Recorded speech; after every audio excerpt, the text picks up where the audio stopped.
Welcome to another episode of Broken Controller Club's Bad Game Summer, a special time of year where I play bad games for your enjoyment and also to warn you against ever touching them. Before we get started, I'd like to remind you to like and subscribe if you enjoy the video, and in the description there's a link to my merch store in case you want to show people you support a channel that nobody's ever heard of. Submitted for your disapproval this week is a game called Bullet Witch, an Xbox 360 and PC game that's awful in almost every way. It's 5 hours of misery I'd rather spend with explosive diarrhea, or acting out that part from Dead Space 2 with Isaac's eye. You know the one. Yeah, that's the one. It's nasty. I'd rather do that. Back when people still remembered that this gooch-exploding cancer existed, they compared it to Bayonetta, which isn't really that fair because Bullet Witch came out a couple of years earlier in 2007. For those of you who went to public school, that means Bayonetta came out in 2009. The reviews weren't that kind to it, and for good reason, as the concept is kinda cool, but it fails in many, many ways that I'll get into now. So fasten your seatbelts and put your retard helmets on, it's about to get bumpy. Let's start with the story, which begins in 2007 with a magnitude 8.7 earthquake, wiping out 44,000 people on the West Coast. For anybody familiar with Washington, Oregon, or California, I don't really count this as a loss and would hope the earthquake would separate those wonderful, wonderful states from the rest of us. This leads to a global war in 2008, a homicidal virus in 2009 that was shockingly not stopped by people quadruple vaxxing, double masking, and not allowing their kids outside to play together like normal human beings. This was followed by some climate change badness in 2010, something called Legions of Horror in 2011, and finally the fall of humanity in 2012 and 2013. Skinless monster soldiers who look like they're friends with Eddie from the Iron Maiden album covers are hunting people down, and you play as Alicia, a witch who's fighting to stop them. She's stoic and has the emotional range of Tessa Thompson, and has a voice talking to her and randomly granting her witch powers throughout the game.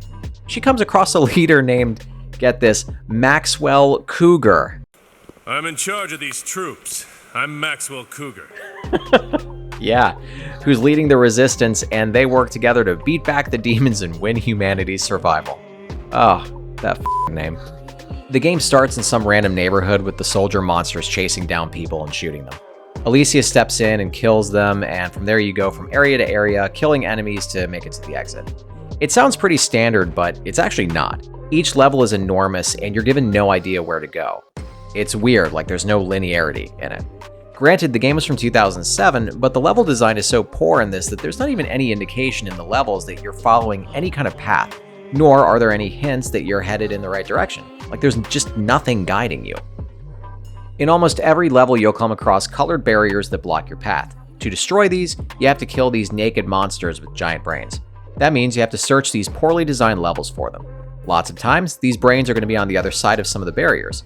Killing the brains will destroy the barrier you just got around. Does that make sense to you?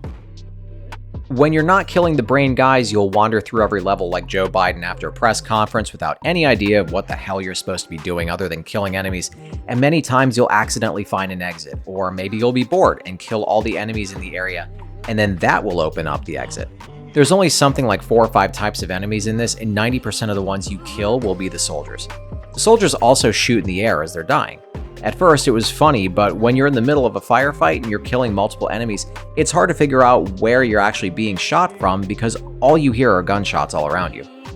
You'll start in these suburbs that look like a ton of meth houses, and the next level is this city that, you guessed it, you have to destroy more barriers in and kill these large monsters with machine gun arms that can't actually hit you when they shoot at you. Then you'll go to a sewer, an airport, a forest, and then back to the exact same giant city to kill a boss, and that's it. If I didn't get lost in every single level and take frequent breaks to go scream at birds outside, I would have been able to beat this in like 3 hours. Alicia herself is pretty awful to control for one big reason. She doesn't run fast and she can't sprint. If you've ever been on a treadmill, she's seriously running around a 15-minute mile, which for most people that aren't Lizzo is a light jog. This means that your wandering is water torture slow, and if you get lost, it'll take what feels like an eternity to find your way around. The game does have checkpoints, but even back when this released, that deserves about as much praise as a kindergartner gets for not shitting his pants at school. Alicia's main weapon is a gun that looks kind of like a broom. It's called a gun rod, and it can take one of 4 forms. An automatic rifle, a shotgun, the world's worst sniper rifle that takes like 10 shots to kill something, and a minigun. You can level these, your stats, and your spells up between levels with points that you get for how well you complete each level. You also have a fair amount of spells to use in the game, and to their credit, they're unique and also the only semi-enjoyable thing about the game. You can throw a rose that makes spikes come up from the ground, you can make a barrier, use telekinesis that, at least for me, was completely useless. And then the big spells are the really interesting ones, like calling down a huge bolt of lightning, a tornado, and a meteor shower. The game has a physics engine and destructible environments, so unleashing these spells will usually level everything in front of you. It's fun to watch until you realize you have to jump over all the debris to progress. I use the word jumping lightly also because you can't actually jump in this game, and you instead use the dodge button to get over everything. The graphics and sound, which you can see, aren't that great. The graphics lie somewhere between the Xbox and PS2 generation and the Xbox 360, with most of the emphasis being put on Alicia's and Maxwell's character models. The cutscenes are a little better and give off a cheesy B-movie vibe. The environments have a lot of draw distance problems, so you'll see lots of fog in the distance, and the textures of everything else are pretty low res. They try to flesh out a little of Alicia's backstory in the cutscenes, but she's not likable. The story has lots of holes in it, and you don't really care about anything going on, like not even in a funny way. One last thing I want to touch on are bugs, which there are lots of. For starters, the friendly soldiers you'll team up with occasionally will totally ignore the enemies, and a lot of times the enemies will ignore them also and come straight for you. Now that's not really surprising in games like this, but they'd be a few feet apart and aren't really trying to do anything to each other.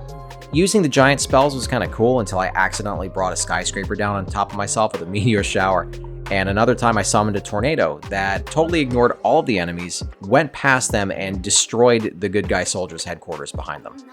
Another time I shot an enemy, and the bullets kicked a huge piece of concrete up in the air, and then that fell back on top of me. It was like something out of a Coyote and Roadrunner cartoon. So don't play Bullet Witch, ever. It's an awful game that needed at least another year in development, but instead it got pooped out into stores for unsuspecting gamers to try out because of the semi-cute chick on the cover.